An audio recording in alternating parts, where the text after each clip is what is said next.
నమస్కారం SRK news కి స్వాగతం. ఈనాటి వార్తా విశేషాలు.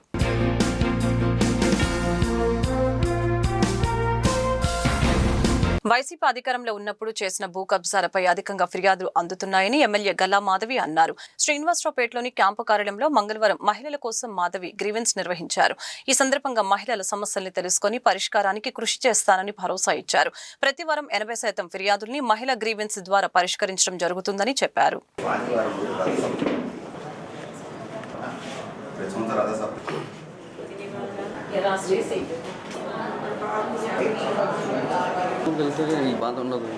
ఈరోజు మంగళవారం మహిళా గ్రీవియన్స్తో గుంటూరు పశ్చిమ ఆఫీసు సిద్ధంగా ఉంది.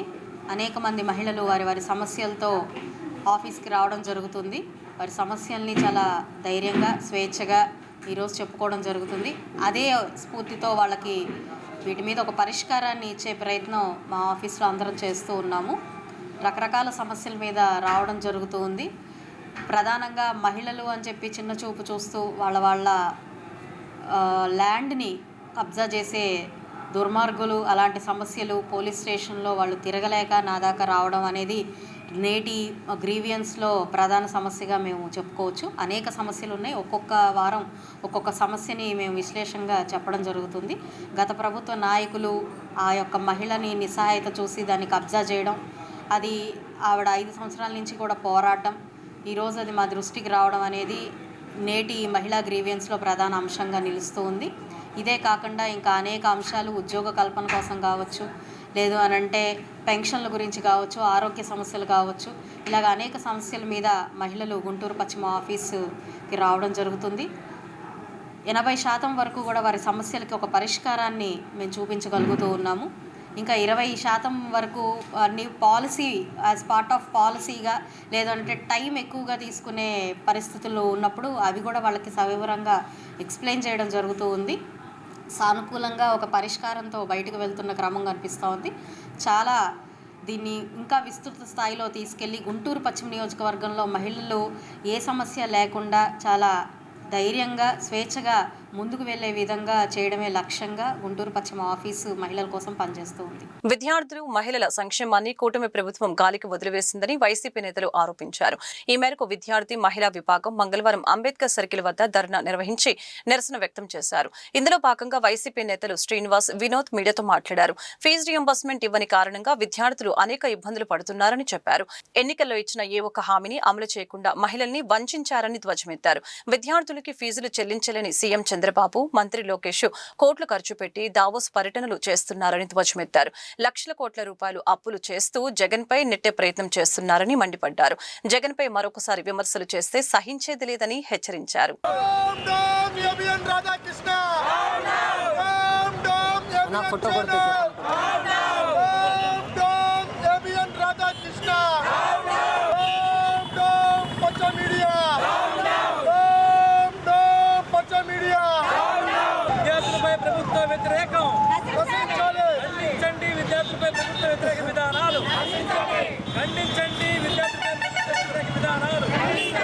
ఖండించండి ప్రభుత్వ అబద్ధాలను, పేదల సంక్షేమపై ప్రభుత్వ అబద్ధాలను, విద్యార్థుల సంక్షేమపై ప్రభుత్వ అబద్ధాలను, యువకుల సంక్షేమపై ప్రభుత్వ విధానాలను ఖండించండి. విద్యార్థులు మోసం చేయడాన్ని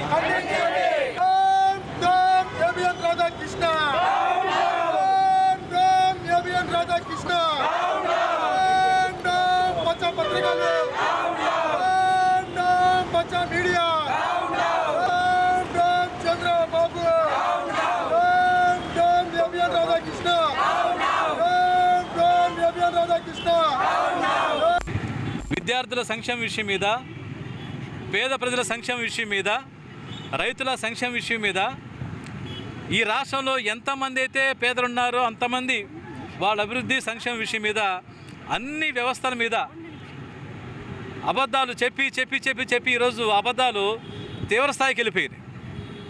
నిన్న దావోస్ మీటింగ్కి వెళ్ళి విదేశీ విద్యారంగాన్ని ఆయన అభివృద్ధి చేశాడంట. విద్యార్థులకి 4% వడ్డీతో చదువుకోని చెప్పేసి అంటాడు.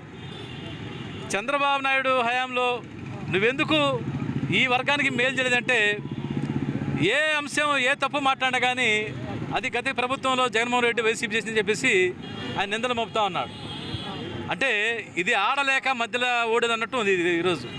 ఎందుకయ్యా నువ్వు వాయించలేకపోయావంటే, ఎందుకు నువ్వు ఆడలేకపోయావంటే వాడు వాయించోడు సరిగా వాయించడని చెప్పేసి చెప్పినట్టు ఈ సామెత ఉంది ఈరోజు. విద్యా వ్యవస్థ పూర్తిగా నష్టమైందా? విద్యార్థులకి ఫీజు రియంబర్స్మెంట్ లేదుగా. హాస్టల్లో విన్న దళిత విద్యార్థులు, బీసీ విద్యార్థులు, మైనార్టీ విద్యార్థి మొత్తం కూడా అల్లాడుతూ ఉన్నారు ఈరోజు. వాళ్ళకి ఫీజులు లేవు, ఫీజు రియంబర్స్మెంట్ లేదు, స్కాలర్షిప్ లేవు, రైతు భరోసా లేవా. రైతులకి 40,000 రూపాయలు వేశారు, దాదాపు 8 విడతలు వేయాల్సింది.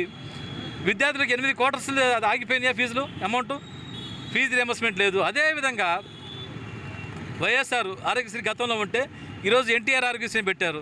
ఏ హాస్పిటల్లో కానీ పేదవాడికి వైద్యం అందట్లేదు కదా. ఒక పేదవాడే కాదు, మరి నిరుద్యోగ వృత్తి ఇస్తా అన్నాడు, నిరుద్యోగులకి ₹1 ఇవ్వలేదు. ఆడబిడ్డ నిధి అన్నాడు, ఎక్కడా రూపాయి లేదు. దాదాపుగా ఈ 19 నెలల్లోనే 3 లక్షల కోట్ల పైగా అప్పులు చేశాడు. 3,08,000 కోట్ల పైగా అప్పులు చేశాడు. ఈ 1,00,000 కోట్ల రూపాయలు, 3 లక్షల కోట్ల రూపాయలు ఎవరి జేబులోకి వెళ్ళాలో చెప్పాలి.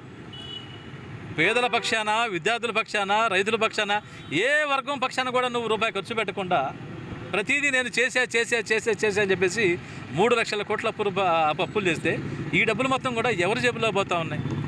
చేసేది ప్రతి తప్పు కూడా గత ప్రభుత్వంలో జగన్మోహన్ రెడ్డి గారు తప్పు చేయబట్టి ఈరోజు ఈ వ్యవస్థ నాశనం అయిపోయింది, ఆ వ్యవస్థ నాశనం చెప్పేసి ఆయన చెప్తా ఉన్నాడు. పూర్తిగా చంద్రబాబు నాయుడు చేసే ప్రతి తప్పును కూడా ఆంధ్రప్రదేశ్లో పరిపాలన బ్రహ్మాండంగా ఉందని చెప్పేసి ఆంధ్రజ్యోతి మొదలుకొని, ఈనాడు మొదలుకొని, TV5 మొదలుకొని, రామోజీ, ఈ మొత్తం కూడా ఈ పచ్చ మీడియా మొత్తం కూడా ప్రజల్ని ఈరోజు మోసం చేస్తూ ఉన్నారు.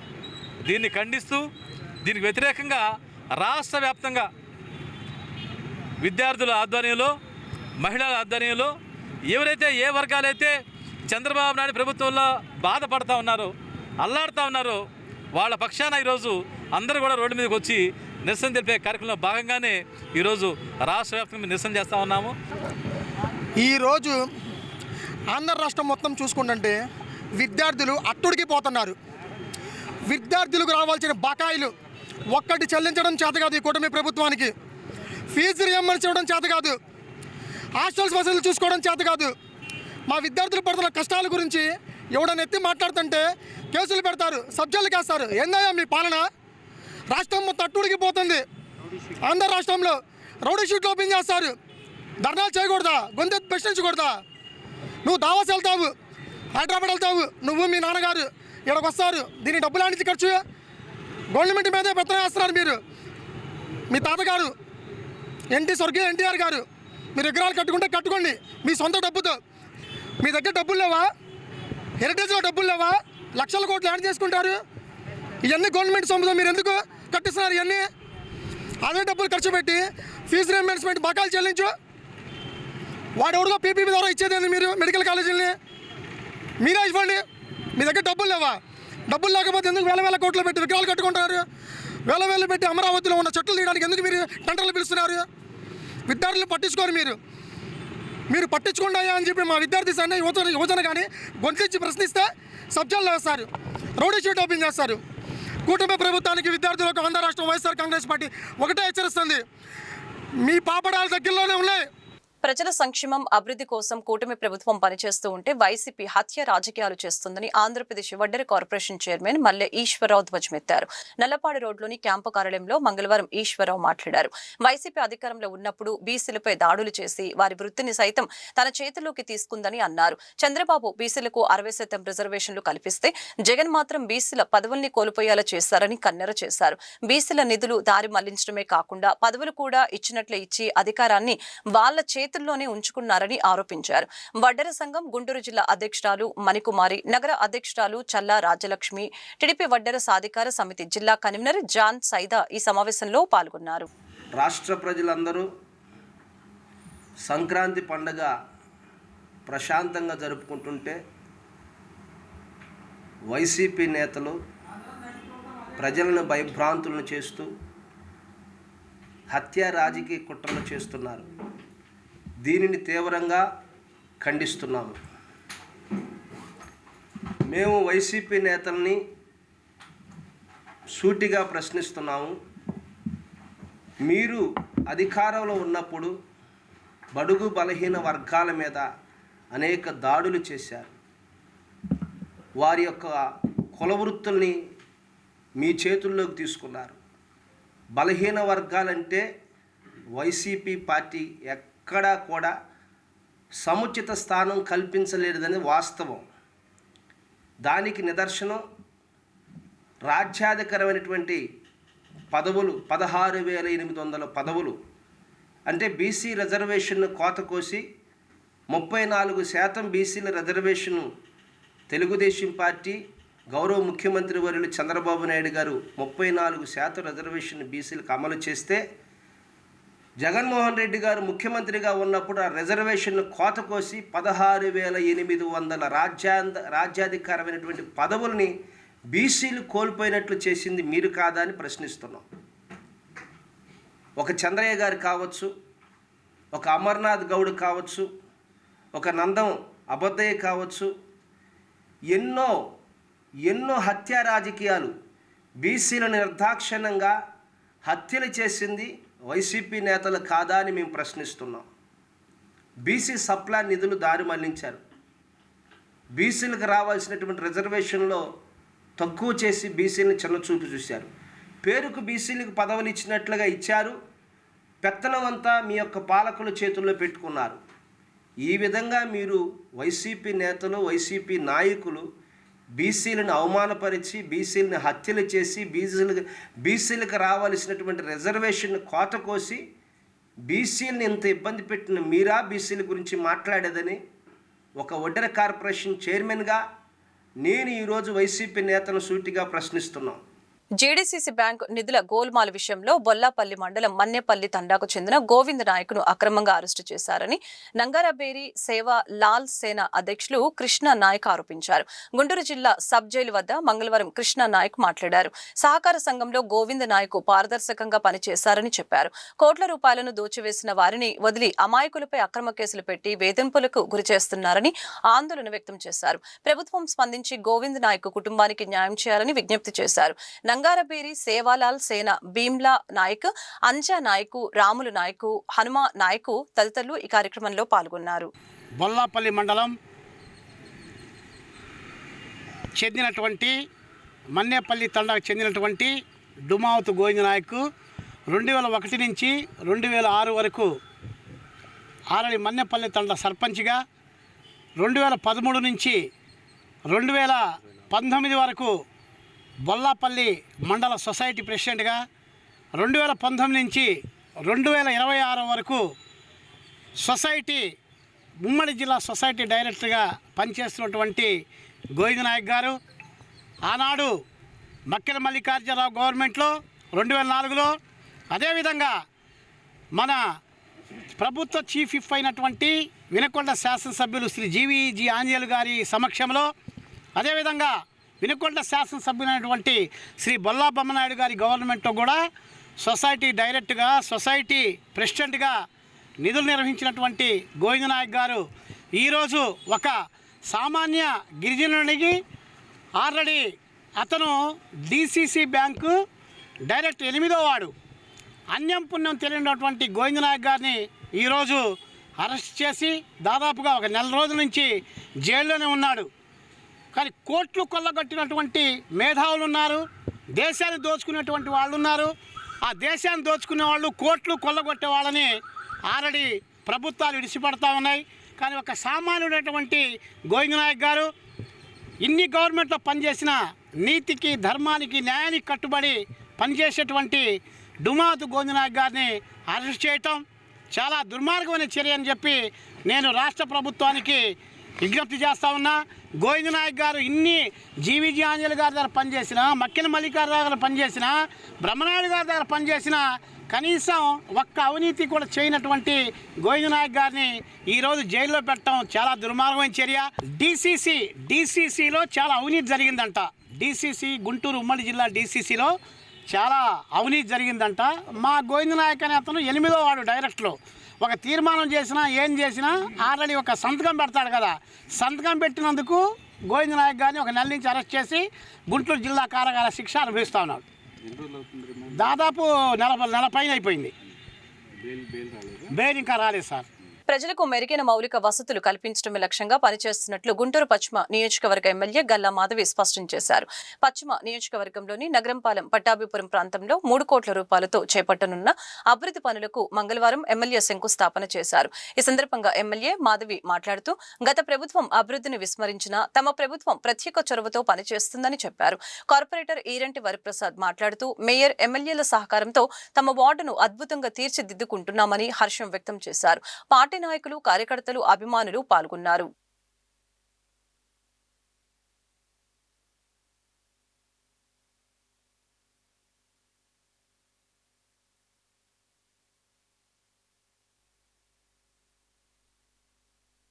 అదేవిధంగా ఈరోజు పలు అభివృద్ధి కార్యక్రమాలకి శంకుస్థాపన చేసుకోవడం జరిగింది. 23వ డివిజన్లో సీసీ రోడ్డు కోసం దాదాపుగా 40 లక్షల రూపాయల వర్త్ ఆఫ్ మనీతో ఈరోజు శంకుస్థాపన చేసుకున్నాము. అదేవిధంగా 35వ డివిజన్లో కూడా సీసీ డ్రైన్స్, కల్వర్ట్స్ దాదాపుగా 2,30 లక్షల రూపాయల అమౌంట్తో ఈరోజు అక్కడ కూడా శంకుస్థాపన చేసుకోవడం జరుగుతూ ఉంది. ఏదేమైనప్పటికీ పశ్చిమ నియోజకవర్గం మొత్తం కూడా ఇటు మహిళా సంక్షేమం, సాధికారత, అభివృద్ధి, అదేవిధంగా మౌలిక వసతుల సదుపాయంలో ముందుకు వెళ్తూ పూర్తిగా పశ్చిమ నియోజకవర్గం ది బెస్ట్ నియోజకవర్గంగా మార్చడమే లక్ష్యంగా మా యొక్క పనితీరు ఉంటుంది. మా కూటమి నాయకుల యొక్క స్ఫూర్తి ఏదైతే ఉందో ఈ రాష్ట్రాన్ని 2047 స్వర్ణాంధ్రగా మలచాలి అనే మా చంద్రబాబు నాయుడు గారి ఏదైతే సంకల్పం ఉందో దానికి అనుగుణంగానే ఈరోజు మేము కూడా అడుగులు వేస్తూ నియోజకవర్గం పూర్తిగా అభివృద్ధి చెందేలాగా ప్రయత్నం చేస్తున్నందుకు చాలా సంతోషంగా ఉంది. ఈ రోజున 35వ డివిజన్ పరిధిలోని చంద్రమౌళీశ్వర అగ్రహారము, ఉమామహేశ్వర కాలనీ, రాజరాజేశ్వరపురం, అట్లాగే రామానుజగుట్టం, కృష్ణనగర్ ప్రాంతంలో సుమారు 2,20 లక్షల రూపాయల విలువ గల సీసీ డ్రైన్స్కి గౌరవనీయులు గుంటూరు పశ్చిమ శాసనసభ్యులు శ్రీమతి గల్లా మాధవి గారి చేతుల మీదుగా ఈరోజు శంకుస్థాపన కార్యక్రమం చేసుకోవడం జరిగింది. మా 35వ డివిజన్ పరిధిలో ఈ అభివృద్ధి పనులు చాలా వేగంగా జరుగుతూ ఉన్నాయి. అట్లాగే గౌరవనీయులు మేయర్ కోవిలమూడి రవీంద్ర గారు, అట్లాగే మా పశ్చిమ నియోజకవర్గం శాసనసభ్యులు మాధవి గారి ఆధ్వర్యంలో ఈ పనులు కూడా మా డివిజన్లో కూడా చాలా అభివృద్ధి పనులకి వాళ్ళు శాంక్షన్ చేశారు. అవి కూడా శరవేగంగా జరుగుతున్నాయి. ఆ సందర్భంగా మేయర్ గారికి, ఎమ్మెల్యే గారికి కృతజ్ఞతలు తెలుపుకుంటూ ఈ సందర్భంగా ఇక్కడికి వచ్చిన మా Telugu Desam party division president, Janasena party division president, అట్లాగే బీజేపీ పార్టీ ప్రెసిడెంట్, మా కమిటీ మెంబర్స్ అందరికీ కూడా పేరు పేరున ధన్యవాదాలు తెలియజేసుకుంటాం. ఇటీవల హైదరాబాద్ లో జరిగిన జాతీయ స్థాయి మాస్టర్ అథ్లెటిక్స్ పోటీల్లో గుంటూరుకు చెందిన క్రీడాకారిణి లామ్ నవమి అత్యుత్తమ ప్రతిభ కనపరిచారు. ట్రిపుల్ జంప్, జావెలిన్ త్రోలో గోల్డ్ మెడల్ సాధించారు. ఈ మేరకు గుంటూరు పశ్చిమ నియోజకవర్గ ఎమ్మెల్యే గల్లా మాధవి తన కార్యాలయంలో మంగళవారం లామ్ నవమిని అభినందించారు. క్రీడల్లో గుంటూరు, ఆంధ్రప్రదేశ్ కి మంచి పేరు తీసుకుని రావాలని ఆకాంక్షించారు. అందరి సహకారంతో ప్రపంచ స్థాయి పోటీల్లో కూడా విజేతగా నిలిచి క్రీడల్లో దేశానికి పేరు ప్రఖ్యాతులు తీసుకొని వస్తానని నవమి ధీమా వ్యక్తం చేశారు.